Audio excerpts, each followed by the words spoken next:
Hi dears, Onam ഇങ്ങെത്തിയില്ലേ? നമുക്കൊരു Onam series തുടങ്ങിയാലോ? ഓണ വിഭവങ്ങൾ എൻ്റെ രീതിയിലൊന്നും ഉണ്ടാക്കാം. ആദ്യം നമുക്ക് ഇഞ്ചിപ്പുളിയിൽ നിന്ന് തുടങ്ങാം.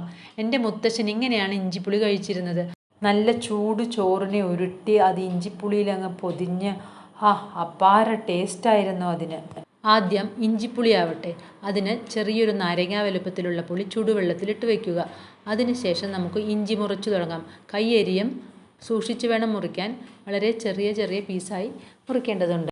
ഒരു കടായിൽ 2 ടേബിൾ സ്പൂൺ വെളിച്ചെണ്ണ ഒഴിച്ച് അതൊന്ന് ചൂടാകുമ്പോൾ കുറച്ച് കടുകിട്ട് പൊട്ടി തുടങ്ങുമ്പോൾ ഒരു പച്ചമുളക് മുറിച്ചതും കുറച്ച് കറിവേപ്പിലയും ഇട്ട് ഒന്ന് വഴറ്റുക.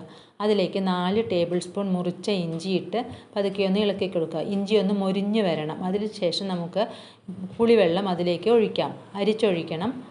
ഇതിലേക്ക് 1/4 ടീസ്പൂൺ മഞ്ഞൾപ്പൊടി, 1 ടേബിൾ സ്പൂൺ മല്ലിപ്പൊടി, 1/2 ടീസ്പൂൺ മുളക് പൊടി, കുറച്ച് ഉപ്പുമിട്ട് ഒന്ന് തിളയ്ക്കാൻ വയ്ക്കുക.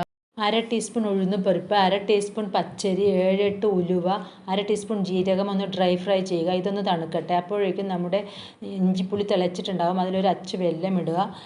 വറുത്ത് വെച്ച സാധനങ്ങൾ തണുത്ത ശേഷം ഒന്ന് പൊടിക്കുക. ഇതിനെ നമ്മുടെ ഇഞ്ചിപ്പുളിയിലേക്കിട്ട് നല്ലപോലെ മിക്സ് ചെയ്യുക. നല്ല മണവും കൊഴുപ്പും കിട്ടും.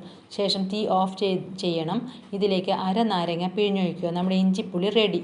Thank you dears.